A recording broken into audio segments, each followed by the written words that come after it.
Welcome to Grey Vale Echoes.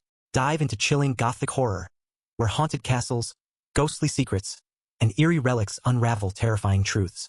Join us for spine-tingling tales of the unknown. Tonight, we enter a dusty, forgotten library where a hidden truth refuses to stay buried. A noble gentleman uncovers a dark conspiracy, only to find that some secrets are protected by an ancient curse. Our story tonight is one of those timeless Gothic tales where the sins of the past refuse to stay buried. It is a story about the corrosive nature of a hidden truth, and how the weight of a single, monstrous betrayal can poison a family, a house, and the very land it stands upon, for generations. Our journey takes us to the windswept, lonely fens of eastern England, to a decaying ancestral home that has been slowly drowning in its own history of sorrow and shame. And it begins with the arrival of a good man, a noble investigator, stepping into a place where goodness has long since been forgotten.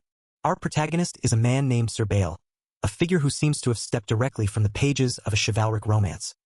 He was a man in his later years, his face lined with the quiet dignity of a life lived with honor, his eyes clear and direct, holding the unwavering gaze of a man whose conscience is clean. In his youth, he had been a close friend of the prosperous Feltram family, and he had watched their bright, spirited daughter, Mary, grow from a joyful child into a beautiful, if somewhat headstrong, young woman.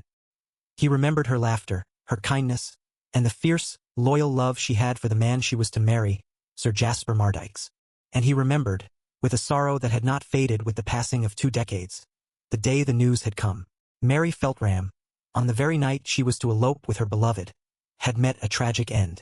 The official story, the one that had been smoothed over and presented to the world, was a simple, heartbreaking accident. She had taken a small boat to cross the lake near the Mardykes' estate. There had been a sudden, unexpected squall, and she had drowned. Her body, found weeks later, was laid to rest, and the world was told to remember it as a tragic lesson in the unpredictable cruelty of fate. But Sir Bale had never truly believed it. He was a man who understood the weather of the fens, and he knew that storms of that magnitude did not simply appear from nowhere on a clear night. More than that, he knew the people involved. He knew Mary's father, a man of cold, hard pride and a cruel, possessive nature.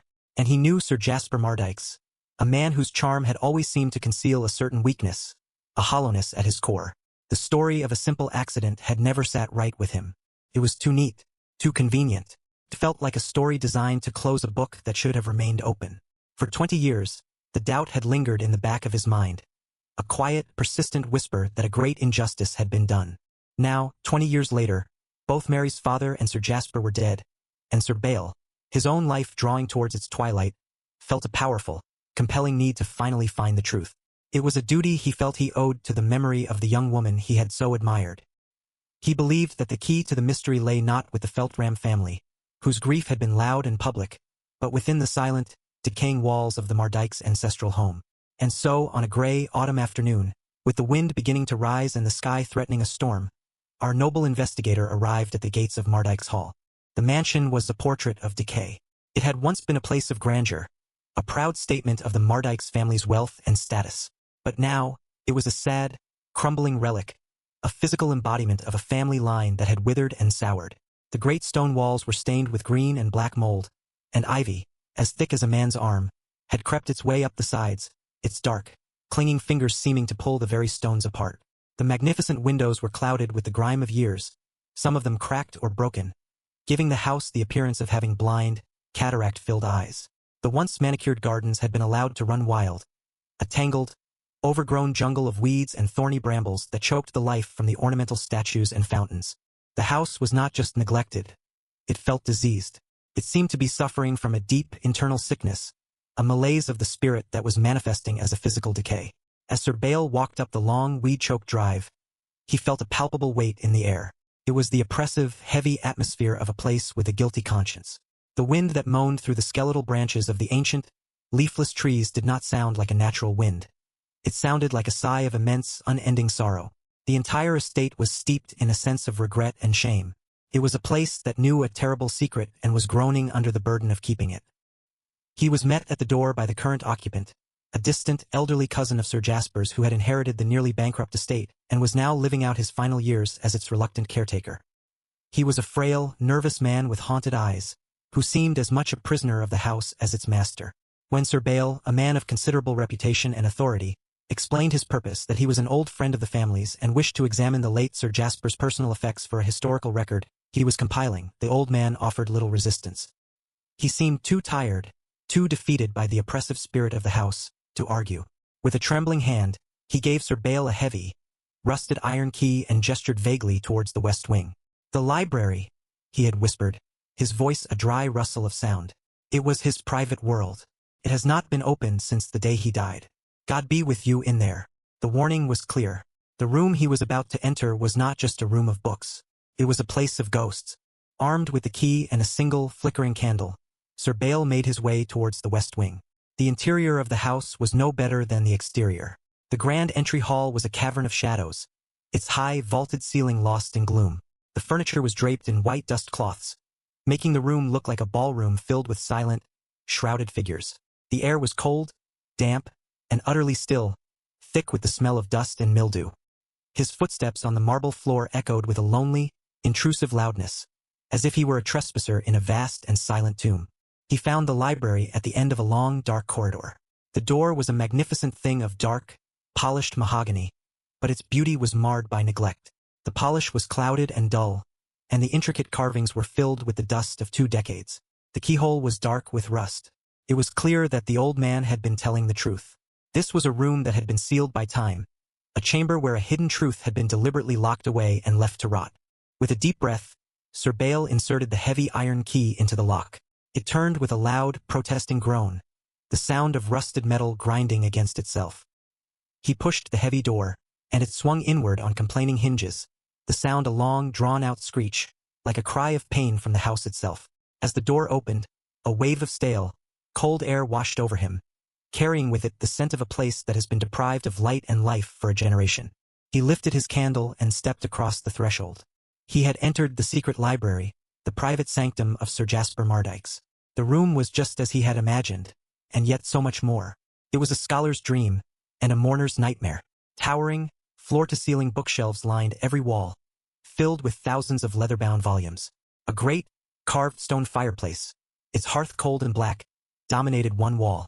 In the center of the room was a massive oak desk, its surface still littered with the paraphernalia of a writer.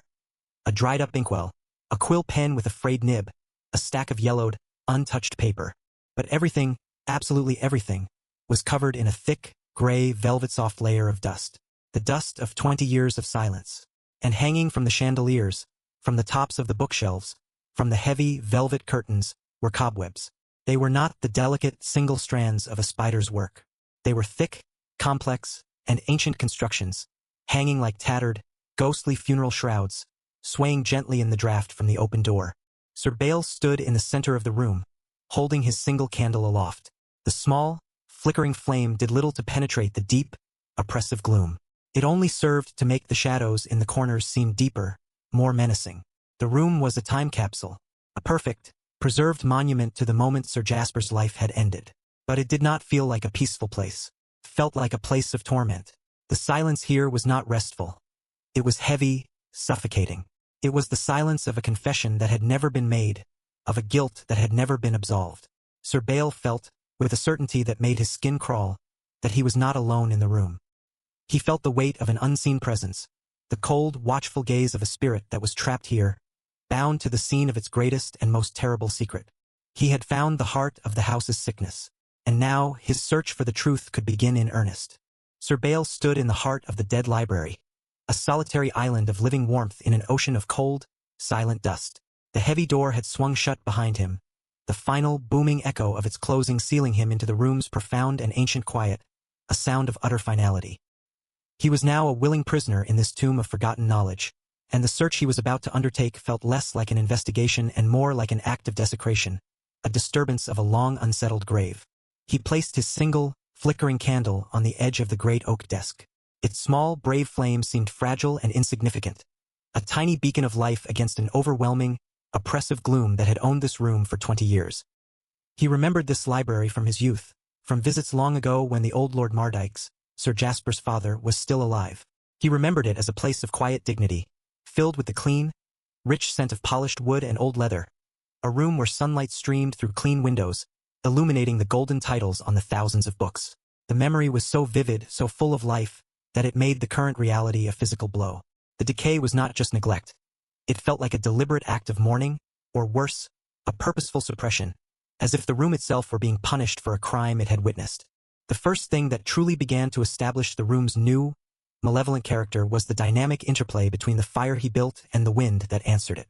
Seeing the cold, black and cavernous hearth, and feeling the deep, damp chill that seemed to emanate from the very stones of the place, Sir Bale's first, practical instinct was to bring light and warmth into the darkness. He was an old soldier, and he knew that fire was a primal weapon against both the physical cold and the coldness of the spirit. He found a large, brass bin by the fireplace, still filled with a stack of dry, well-seasoned oak logs that had been waiting patiently for a fire for 2 decades. He laid the kindling with practiced hands, the dry snap of the twigs unnaturally loud in the silence. With his flint and steel he struck a spark. The fire caught with an almost unnatural eagerness. A small, hesitant flame licked at the dry kindling, and then, with a sudden, hungry whoosh, it roared to life. It was not the gentle, comforting blooming of a domestic hearth. This was a great, blazing inferno that shot up the chimney with a ferocious, almost ravenous, appetite, consuming the 20-year-old logs as if it had been starved for all that time. The sudden, explosive light and sound were a shock in the dead silence of the room. The fire crackled and spat, its voice a loud, angry, and constant conversation with itself. It was a wild, untamed thing, a pagan fire in a Christian house. And the shadows it cast were not gentle. They were long, frantic, dancing things that leaped and writhed on the high walls, transforming the silent library into a stage for a mad, demonic ballet. The thousands of books on the shelves, in their neat, ordered rows, seemed to lean forward in the firelight, their leather spines like the dark, expectant faces of a vast, silent crowd, their faded golden titles glittering like 1,000 watchful, unblinking eyes. And as the fire raged and roared in the hearth, the wind outside, as if in direct, personal answer, began to howl with a new and sorrowful intensity. It was no longer the simple, moaning wind of a gray afternoon. It had become a voice. It tore around the corners of the old hall, its sound rising and falling in a cadence that was terrifyingly, unmistakably human. It was the sound of a woman weeping, a long, drawn-out, keening wail of inconsolable grief, a sound of utter and complete heartbreak. The sound seemed to be trying to get into the library, to push its way through the thick, stone walls and the rattling leaded glass of the windows, to tell its story, to confront the angry fire within. The fire raged, and the wind wept, and Sir Bale was trapped between them, a lone mortal caught in a war between 2 primal, elemental forces. He felt he was standing in a room with 2 powerful, dueling spirits. A fiery, secret, and perhaps guilty, spirit in the hearth, and a cold, eternal, and sorrowful spirit in the world outside. The atmosphere was thick with a passionate, supernatural energy, a battle between a burning secret and a frozen grief. As he stood there, caught in the strange elemental drama, he became aware of the library's own, more subtle voice. The towering bookshelves, which reached from the floor to the high, vaulted, cobweb-draped ceiling, were not silent. The old wood, burdened by the immense, collective weight of thousands of leather and paper volumes, seemed to be groaning under the strain. He would hear a long, low, creaking sound from one side of the room, a sound like the slow, painful sigh of an old man settling his bones. It would be followed by a sharp, cracking noise from another corner, a sound like a dry twig or a breaking bone. At first, he dismissed it as the natural settling of an old, neglected house. But the sounds were too rhythmic, too responsive to be natural. When a particularly violent gust of wind would slam against the windows, the shelves along that wall would seem to groan in unison, a chorus of wooden misery. When a log in the fireplace would crackle and spit a shower of sparks, a shelf in the darkest corner of the room would answer with a sharp, percussive pop, like a finger snap of ghostly irritation. He began to feel as if the shelves themselves were alive, their wooden bodies imbued with the long, slow, oppressive weight of the secrets they held. They were the bones of the room, and they were aching with the burden of their knowledge. He had the distinct and unnerving feeling that the books were not just sitting on the shelves. They were being held, contained, imprisoned by them.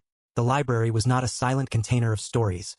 It was a living organism, a great, wooden beast, and it was moaning in its long, dusty sleep, disturbed and irritated by his intrusion. The air in the room, now being constantly churned by the heat from the fire, was a thick, complex, and deeply unsettling perfume of the past. The dominant scent was, of course, the smell of dust. It was not the light, floating dust of a recently untidy room. This was a deep, ancient, and almost geological dust, the accumulated residue of 20 years of stillness. It was a fine, gray powder that coated every surface with a soft, velvety layer. It filled the air with a dry, chalky taste and a scent like that of a long unopened tomb. When the fire would flare, it would send little whirlwinds of this dust dancing through the air, and in the flickering orange light, they looked for all the world like tiny, frantic ghosts, disturbed from their long rest. Beneath the dust was the smell of decay, the slow, patient, and inexorable decay of organic matter. It was the scent of decaying paper, a smell that was at once both sweet and sour, the smell of knowledge literally rotting away into its constituent parts. And it was the smell of aging leather, the thousands of book bindings slowly releasing their tannins and oils into the air, a scent that was rich and musky, like the smell of an old, forgotten saddle or a pair of worn-out gloves. It was the smell of a world that was slowly, gracefully, but undeniably, dying. But as Sir Bael moved deeper into the room, as he began to pace, steeling himself for his search, he became aware of a third, more sinister scent. It was a faint, but sharp and acrid smell that was hiding beneath the others, a discordant note in the symphony of decay. It was the smell of smoke. But it was not the fresh, woody smoke of the fire he had just built. This was an old, stale, and bitter smoke, the smell of something that had been burned in this room a long time ago. He moved closer to the great fireplace, thinking perhaps it was just the smell of an old, poorly cleaned chimney. But that wasn't it. The smell was different. It was the scent of burnt parchment, a faint, ghostly reminder of a fire that was not in the hearth. It was the smell of evidence that had been deliberately, and perhaps frantically, destroyed. It was the smell of a secret being kept not by silence, but by fire. This faint, acrid scent was the first tangible clue that his search was not just for a hidden truth, but for a truth that someone, most likely Sir Jasper himself, had already tried to obliterate. With all of these sensory details swirling around him, the raging fire, the weeping wind, the groaning shelves, the complex smell of decay and destruction, Sir Bael was overcome with a profound and unnerving feeling of intrusion. He was a trespasser. He had broken a seal not just on a physical door, but on a pocket of time. He was walking through a memory, a moment that had been frozen for 2 decades, and his very presence, his warmth, his life was a violation. He felt with an unshakable certainty that he was being watched. The portraits of the Mardyke's ancestors, which hung high on the walls between the bookshelves, their faces dark and obscured by grime, seemed to have a life of their own. Their eyes, though just daubs of faded paint, seemed to follow him as he moved through the room. They were not just passive observers. They were guardians, sentinels. They were judging his quest, his search for the forbidden knowledge that had brought their family line to ruin. Their collective gaze was a heavy, physical weight on his shoulders. They were the silent jury in this dead room, and he was the one on trial. Was he worthy of knowing their secret? Was his cause just enough to warrant this desecration of their family's tomb? He looked up at one, the portrait of a stern, hawk-nosed man with a cruel twist to his lips, and he could almost feel the cold, aristocratic disapproval emanating from the canvas. He felt the presence of Sir Jasper himself, not as a distinct ghost, but as a residual personality, an imprint of a powerful and deeply tormented will. The entire room was a monument to the man's mind, his intellect, represented by the thousands of books, and his guilt, represented by the dust and the decay and the sealed door. Sir Bael felt as if he were wading through the very psyche of his old acquaintance, a man he had known as charming and witty, but who was now revealed to be a creature of dark secrets and profound, soul-crushing guilt. The very air seemed to hold the echoes of Jasper's final, tormented thoughts. The Whispering Library was not just a place. It was an atmosphere, a carefully constructed ecosystem of supernatural dread. Every element worked in concert to create a feeling of profound unease, of being in a place where the past was not dead, but was merely sleeping, and had just been rudely and dangerously awakened. Sir Bael, a man of simple, straightforward honor, was now caught in a web of complex, psychological horror. The room was testing him, challenging him, warning him.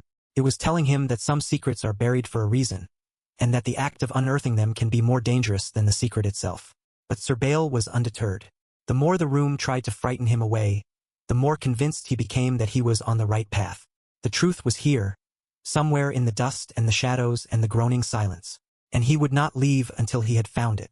Having accepted the library's oppressive and supernatural atmosphere as a challenge rather than a deterrent, Sir Bael began his search in earnest.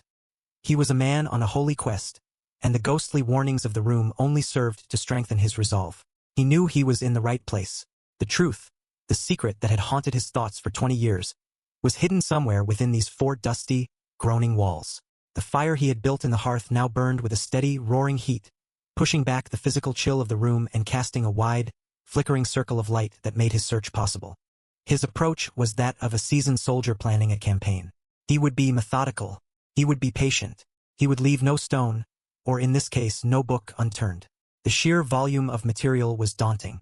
Thousands of books, stacked on shelves that reached to the shadowy, vaulted ceiling. Where does one even begin to look for a single, hidden truth in a forest of so much paper and ink? He decided to start with the most logical place.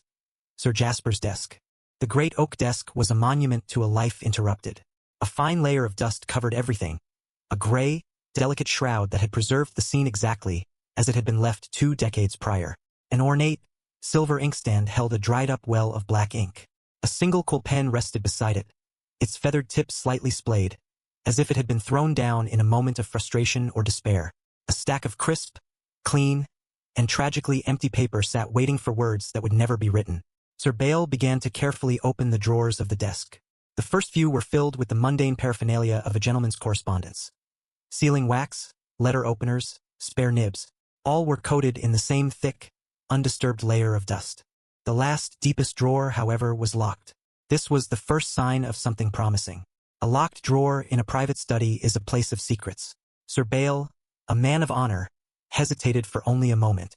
His quest for justice for Mary Feltram overrode any lingering scruples about invading a dead man's privacy. He took a heavy, metal letter opener from one of the other drawers and, using it as a lever, forced the lock. The old wood splintered with a sharp crack, a sound that seemed shockingly violent in the quiet room. The drawer slid open with a protesting groan. Inside, he found a collection of personal documents. Legal papers related to the Mardags estate, a handful of personal letters tied with a faded blue ribbon, and several small, leather-bound account books.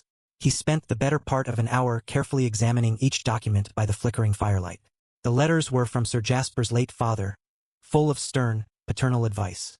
The account books were a meticulous, if uninteresting, record of the estate's finances. The legal papers were dense and dry.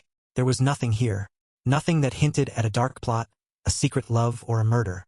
There was no mention of Mary Feltram, no hint of a connection to her family beyond the formal legal arrangements for her dowry. It was a dead end. Cold, frustrating disappointment. Undeterred, Sir Bael turned his attention to the true challenge. The bookshelves. He knew he could not possibly read every book. He was not looking for a story hidden in a work of fiction. He was looking for something personal. A letter tucked between the pages. A note written in a margin. Or, the greatest prize of all, a hidden journal. He started with the shelves closest to the desk, the ones that held the books Sir Jasper would have been most likely to access regularly. He pulled the heavy volumes from the shelves one by one, the sound of their leather spines groaning in protest. He would open each book, hold it by its spine, and shake it gently, hoping for a loose piece of paper to fall out. A fine shower of dust would be his only reward. He would then quickly flip through the pages, his eyes scanning for any handwritten notes in the margins. He found a witty observation on a line of poetry, a scholarly disagreement with a historical text, but they were all disappointingly mundane. They were the thoughts of a scholar, not the confessions of a traitor. Hours passed. The fire in the hearth began to burn low, and the shadows in the room grew longer, more menacing. The wind outside continued its sorrowful, weeping howl. Sir Bael worked with a relentless, tireless patience. He moved from one section of the library to another. He worked his way through poetry, then history, then philosophy. With each book he replaced on the shelf, his heart grew a little heavier. The hope that had sustained him was beginning to wane, replaced by a weary frustration. Perhaps he was wrong. Perhaps the secret was not here. Perhaps the official story was true after all, and he was just an old man chasing the ghosts of his own regrets. He had made his way to the far side of the room, to a section of the library that seemed less frequently used. The books here were older, their leather bindings cracked and faded. The dust was thicker here, the cobwebs more dense. This section was dedicated to theology and religious texts. Heavy, somber tomes on morality, sin, and redemption. It seemed the least likely place to find a clue to a crime of passion and betrayal. He almost passed it by. But his methodical nature, his soldier's discipline, would not allow him to leave any part of the battlefield unsearched. He pulled out a heavy, leather-bound book, its title, A Treatise on Original Sin, barely legible in faded gold leaf. It was as he was sliding this book from its place that his fingers brushed against the back of the shelf, and he felt something, a slight unevenness in the wood, a seam that should not have been there. His heart gave a sudden, powerful leap. He set the book down on the floor and pushed the other volumes on the shelf aside, clearing a space. He ran his fingers along the back of the wooden shelf. Yes, there it was. A thin, perfectly straight vertical line. The outline of a panel. A hidden compartment. His hands trembled with a new, electric excitement. This was it. This was a place designed for secrets. A place for shadowy conspiracies. A place for forbidden knowledge. He pressed on the panel. It didn't move. He ran his fingers along its edges, searching for a latch, a button, a hidden spring. He found nothing. He examined the intricate, carved wooden scrollwork that decorated the edge of the bookshelf. And there, hidden in the heart of a carved wooden rosette, he found a tiny, almost invisible, wooden knot that was slightly raised from the surface. He pressed it. There was a soft, satisfying click, and the wooden panel at the back of the shelf sprang open a few inches, revealing a dark, square cavity behind it. Sir Bale's breath caught in his throat. He reached into the dark, dusty space, his fingers closing around a single, small, rectangular object. He pulled it out into the firelight. His hands were shaking so much he could barely hold it steady. It was a book, but it was not a printed volume like the others. It was a small, personal diary, bound in dark, supple leather, its cover smooth and unadorned. It was closed with a small brass clasp. There was no name, no title, but he knew with an absolute heart-stopping certainty what it was. He had found the diary of a traitor. He carried his prize back to the desk, his movements now slow and reverent, as if he were carrying a holy relic. He sat down in Sir Jasper's dusty, throne-like chair and placed the diary on the desk before him. For a long moment, he simply looked at it, the flickering firelight playing over its smooth, dark cover. This small object held the truth he had been seeking for 20 years. Everything he was about to learn was contained within its pages. Part of him, a small, cowardly part, wanted to throw it into the fire, to let the secret die, to walk away from the terrible knowledge he was about to unearth. But he had come too far. He undid the small, brass clasp. The sound it made as it sprang open was unnaturally loud in the silent room. He opened the cover. On the first page, in Sir Jasper Mardykes's familiar, elegant and confident hand, was the date. It was the year of Mary Feltram's death. With a trembling finger, Sir Bale began to turn the pages. Much of the diary was filled with the mundane details of a country gentleman's life. Notes on the weather, accounts of hunting trips, complaints about his tenants. But as he got closer to the autumn of that year, the tone of the entries began to change. They became more furtive, more agitated. And then he saw her name, Mary. He began to read, his eyes flying across the faded ink, his heart pounding a frantic rhythm against his ribs. And the story that unfolded was one of a betrayal so cold, so cruel, so monstrous, that it made him feel physically sick. The diary laid it all bare. The dark plot was revealed in Sir Jasper's own damning words. He had never loved Mary Feltram. Their engagement had been a business arrangement, a union of his old, noble, but financially struggling family with her wealthy, but lower-born one. He had found her charming, but he had considered her beneath him. Then, she had told him her secret. She was with child, his child. For Sir Jasper, a man obsessed with his own status and reputation, this was a disaster. A secret marriage was out of the question. Public scandal was unthinkable. And so, in collusion with Mary's own cruel, pride-obsessed father, who was equally horrified by the prospect of a scandal, they had concocted a plan. The elopement was a lie, a trap, a chilling confession of a monstrous betrayal. Sir Jasper's own words described how he had lured Mary to the lake that night, with promises of a secret escape and a new life together. He described how he had watched, from the shore, as another boat, manned by her father's men, had intercepted hers. He described the accident. He described his own, feigned grief, and the relief he had felt when the matter was finally considered closed. The final entry was the most chilling of all. It was dated the day after Mary's body had been found. "It is done," he had written. "The inconvenience is removed. My honor and the family name is secure. May God have mercy on her soul, for no one else would." Sir Bale closed his eyes, a wave of pure, unadulterated hatred for the man he had once called his acquaintance washing over him. The truth was worse than he could have ever imagined. It was a story of a weakness, of cowardice, of a man who had sacrificed an innocent woman and his own unborn child for the sake of his own pathetic pride. He sat there for a long time, the open diary in his hands, the terrible, ugly truth lying exposed in the firelight. He had found it. He had found the confession. He now held the proof of the betrayal at Mardykes Hall. And as he stared at the final, damning words, A new and terrible chapter of the night was about to begin. The secret had been unearthed, and now, the curse that guarded it was about to awaken. Sir Bael sat frozen in the great, dusty armchair, a statue of righteous fury and profound sorrow. The open diary rested in his hands, but it no longer felt like mere paper and leather. It felt like a living thing, a small, dark heart that held within it a monumental evil. The flickering firelight cast a warm, orange glow on the faded, ink-stained pages, a stark and terrible contrast to the cold, black cruelty of the words written there. The truth, in all its ugly, premeditated horror, had finally been revealed, and the weight of it was a physical thing, pressing down on him, stealing the very air from his lungs. The weeping of the wind outside the library windows no longer sounded like a general, sorrowful lament for a world of pain. It now sounded like the specific, personal, and utterly heartbroken cry of Mary Feltram herself. A ghostly, 20-year-old scream of betrayal that had finally found a listener. He felt a strange, grim sense of victory, a feeling as cold and hard as iron. The doubt that had been a quiet, persistent whisper in the back of his mind for 2 decades was gone, replaced by a terrible, monolithic certainty. He had been right. His instincts, his distrust of the official story, his feeling of wrongness in this housite had all been validated. His quest was justified. He now held the proof, the damning, irrefutable evidence, in his own 2 hands. With this diary, he could shatter the carefully constructed lies of the past. He could march out of this decaying hall and into the light of the world and expose the crime.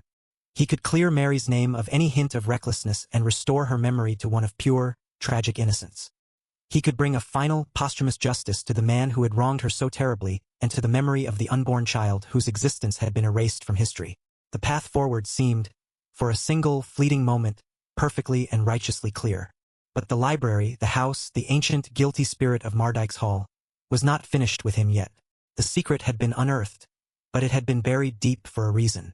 And the powerful, unseen forces that had kept it hidden for so long, the same forces that had made this room a tomb of silence and dust, were not about to let it be dragged out into the light without a fight. The ancestral curse, the spectral guardian of the family's dark and forbidden knowledge, a presence he had only felt as a vague, oppressive weight, was about to awaken and show its terrible face. It began with a sudden, violent, and utterly terrifying change in the room's atmosphere. The fire in the hearth, which had been burning with a steady, if ferocious, roar, suddenly seemed to inhale. The flames drew in on themselves for a split second. The sound of the crackling would momentarily silenced, creating a pocket of profound, unnatural quiet. And then it erupted, with a sound like the roar of a mythical dragon. A great, swirling torrent of emerald green and black flame belched from the fireplace, shooting out into the room in a wave of suffocating heat. It was a blast so intense that Sir Bael had to shield his face with his arm, the heat scorching the fine hairs on his skin. A shower of sparks and glowing, red embers flew through the air like a swarm of angry, demonic fireflies, landing on the dusty floor and the dry, brittle pages of the books around him, where they smoldered for a moment with a sinister, green glow before dying out. The fire was no longer just a fire. It was a wild, malevolent entity, a caged beast of pure rage that was trying to break free of its stone prison and consume the entire room. And in perfect, terrifying synchronicity, the wind outside responded to the fire's challenge. The low, weeping moan that had been a constant, sorrowful backdrop rose in pitch and volume to a furious, shrieking howl. It was a sound of pure, unrestrained rage. It slammed against the tall, leaded library windows with the force of a physical blow, a battering ram of spectral grief. The ancient glass rattled and groaned in its frames, threatening to shatter. It was as if the ghost of Mary Feltram, her sorrow finally ignited into a terrible fury by the confirmation of her betrayal, was now trying to tear her way into the room, to confront the fiery, guilty spirit of her betrayer. The library had become a battleground between 2 elemental forces, a terrifying vortex of energy. Sir Bael was trapped in the center of it, caught between the raging, guilty fire within, and the furious, grieving wind without. Startled by the sudden, overwhelming violence of the elements, Sir Bael clutched the diary tighter to his chest, a primal, protective instinct taking hold. This small book was the only thing that mattered. It was the truth. It was his proof. It was Mary's only hope for justice. And as he held it, he felt a new sensation, a change that was more intimate and more horrifying than the chaos erupting around him. A warmth. The small, leather-bound diary in his hands, which had been cool and inert to the touch, was beginning to grow warm. At first, it was a gentle, almost pleasant warmth, as if it were a living thing, a small bird cupped in his hands. He might have dismissed it as his imagination, or as a transference of his own body heat. But the warmth did not remain pleasant. It grew in intensity with an unnatural, terrifying speed. It became a hot, burning sensation. The smooth, aged leather of the cover suddenly feeling like a hot iron against his fingertips. He let out a small cry of pain and surprise, his immediate instinct to drop the book, to fling it away from him. But he couldn't. His hands would not obey him. His fingers, which should have recoiled from the searing, burning heat, seemed to be locked in place, clamped around the diary with a rigid, vice-like strength that was not his own. It was as if an unseen force, a powerful, invisible, and malevolent hand, had closed its grip over his own, forcing him to hold the burning object, forcing him to be the unwilling instrument of its destruction. He struggled, his muscles straining, his mind screaming at his hands to open, to let go. But it was no use. He was a puppet, his strings held by the curse. He was bound to the diary, a helpless participant in its terrible final act. The heat intensified into an agony.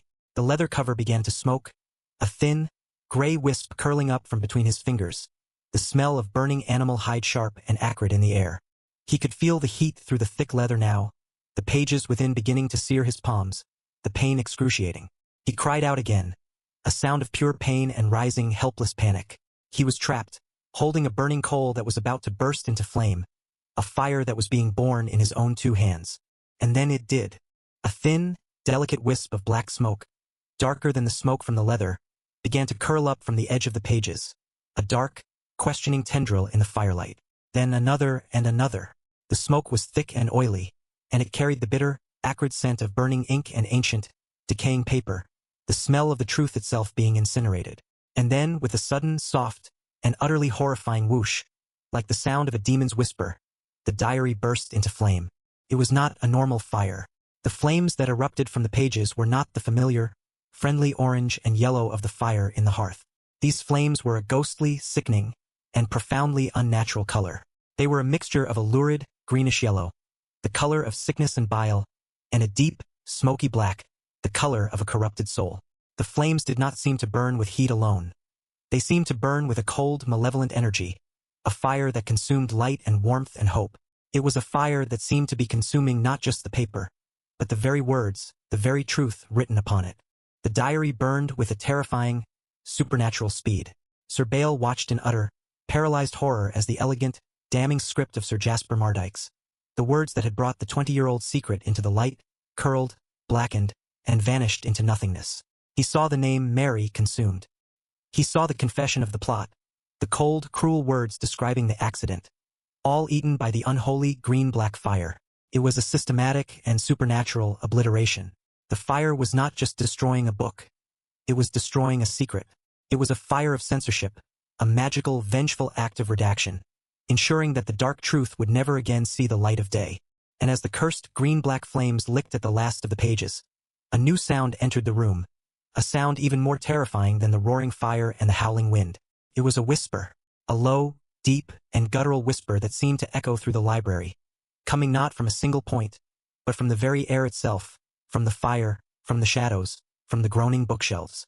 It was a chorus of voices, ancient and angry, the collective, disembodied voice of the house itself. But the whisper did not speak of sorrow or warning.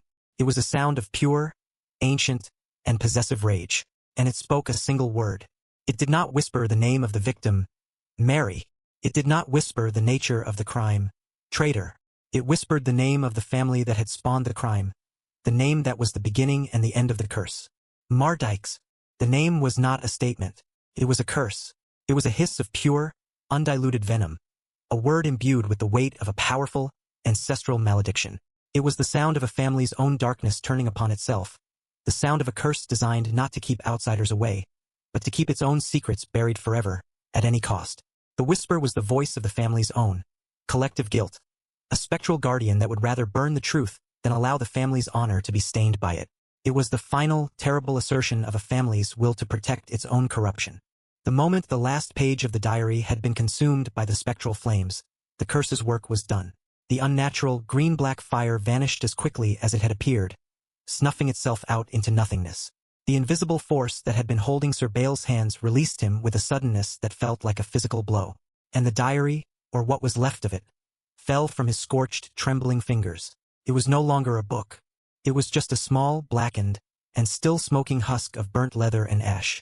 It landed on the dusty floor with a soft, final sigh, the last wisp of foul-smelling smoke curling up from it like a departing, damned soul. The proof was gone. The confession was destroyed. The truth, which he had held in his hands only moments before, had been turned to ash. And as the last of the diary smoldered on the floor, the room began to return to normal. The fire in the hearth calmed, its raging fury subsiding back into a steady, crackling blaze. The wind outside quieted its furious howl, diminishing once more into a low, mournful sigh. The supernatural energy that had filled the room, the feeling of a powerful, active presence, dissipated, leaving behind only the cold, dusty silence and the lingering, acrid smell of burnt secrets. The paranormal event was over. The curse had done its work, and it had retreated back into the shadows, back into the stones of the house, to wait. Sir Bael knelt on the floor, staring at the small pile of black ash. His hands were red and blistered, the pain a dull, distant throb, but he barely felt it. The physical pain was nothing compared to the profound, soul-deep shock of what he had just witnessed. He had found the truth, only to have it supernaturally, violently, ripped away from him.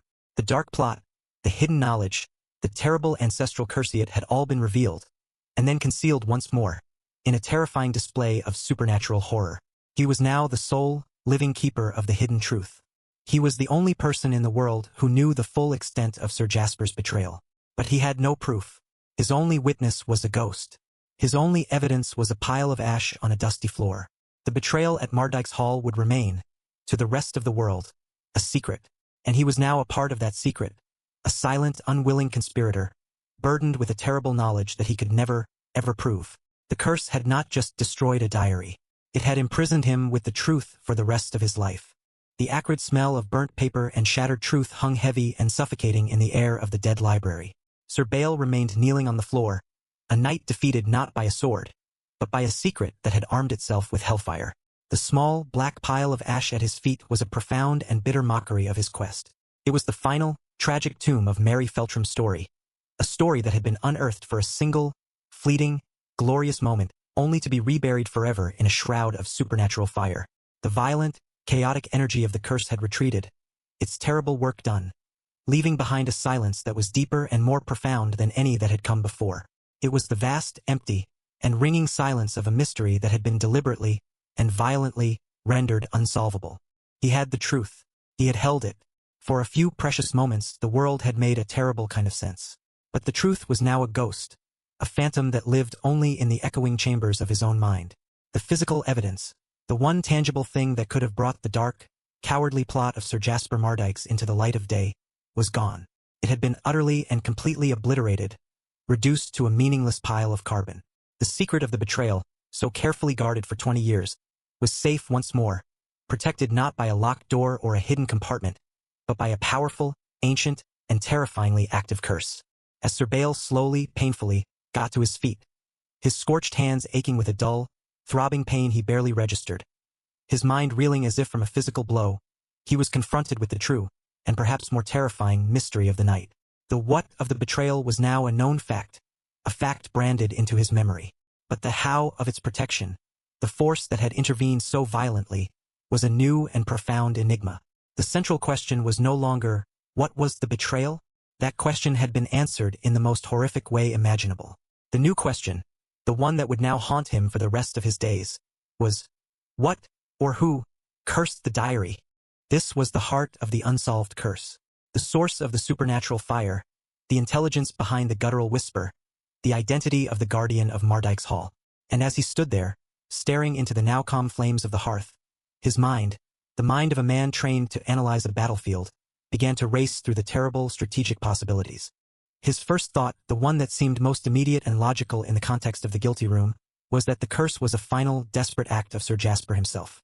He imagined his old acquaintance, a man he now knew to be a monster of moral cowardice, living out his days in this very library, a prisoner of his own conscience, surrounded by books on morality and sin that offered him no comfort. He pictured Jasper, tormented by the fear that his terrible secret would one day be discovered, his name and legacy ruined, delving into the more obscure and forbidden knowledge that lined his own shelves.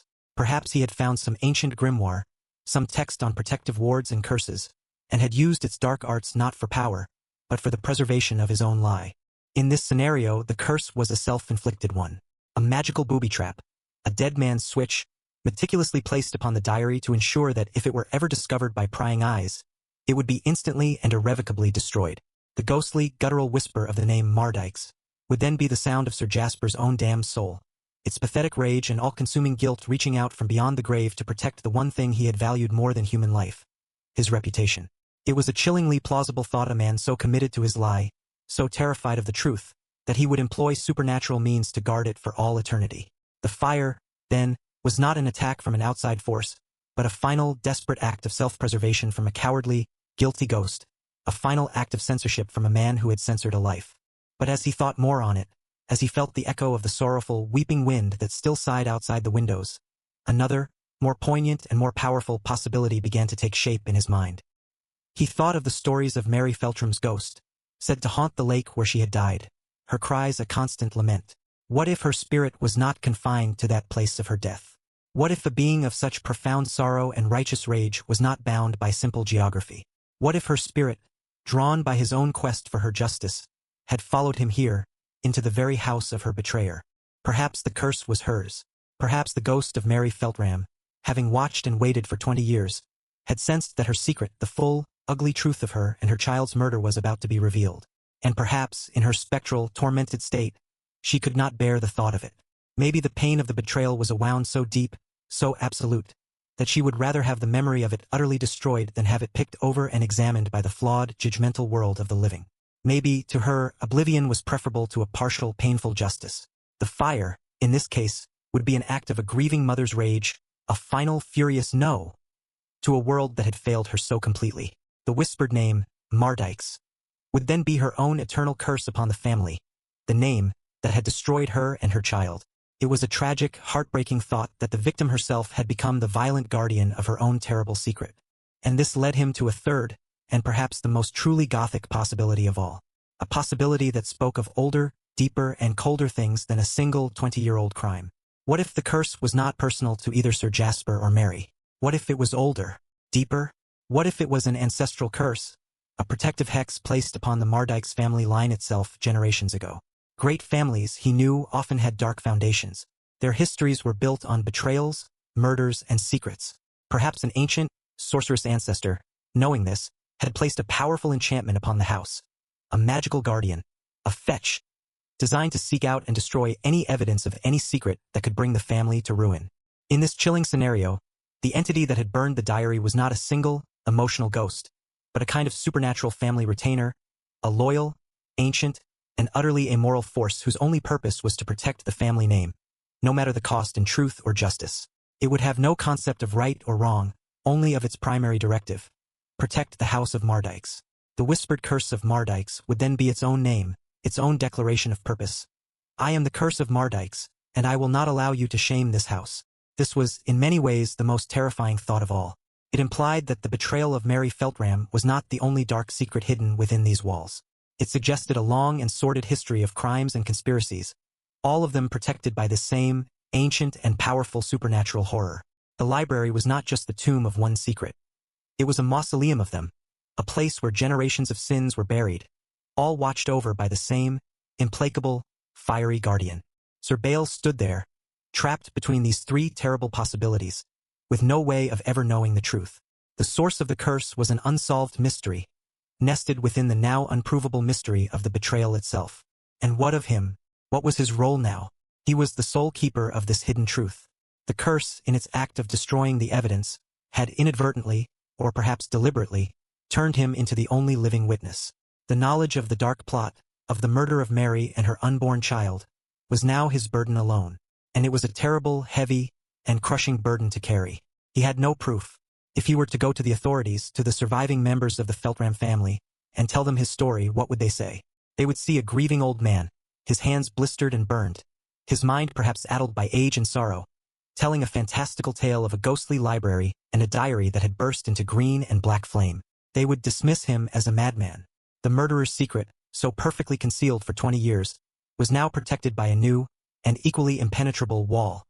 The sheer, unbelievable, supernatural nature of the truth itself. He was trapped. He was a man who knew the truth but was powerless to act on it.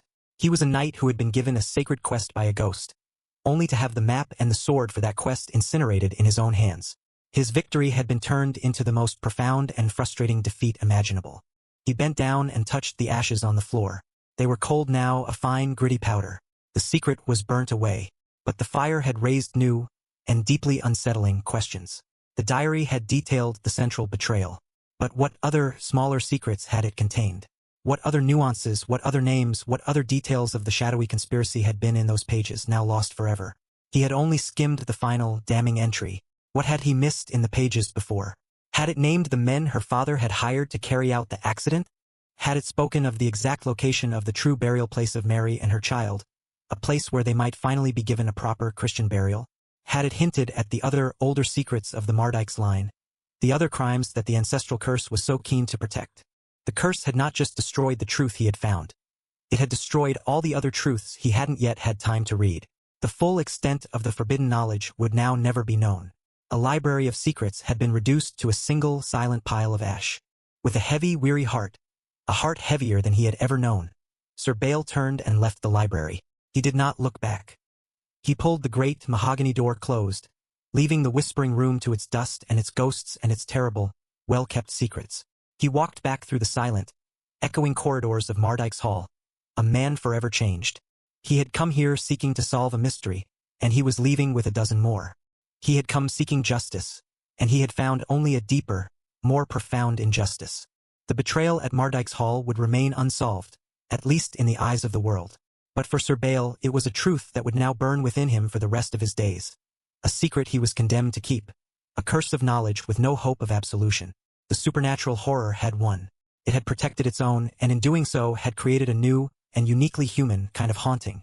The haunting of a man who knows the truth, but can never ever make anyone believe. The flames die, leaving only the smell of ruin and an unsolved mystery. The truth of the betrayal was revealed, only to be consumed by a supernatural fire. Sir Bael is left with a terrible secret and a chilling question. Who, or what, cursed the diary to protect its secret? And now that the proof is gone, what other secrets were burned away in that fire? Let me know your theory. Thanks for braving the shadows with Gravevale Echoes. What creepy secret haunts you? Subscribe, share your fears, and return for more gothic chills from the unseen world.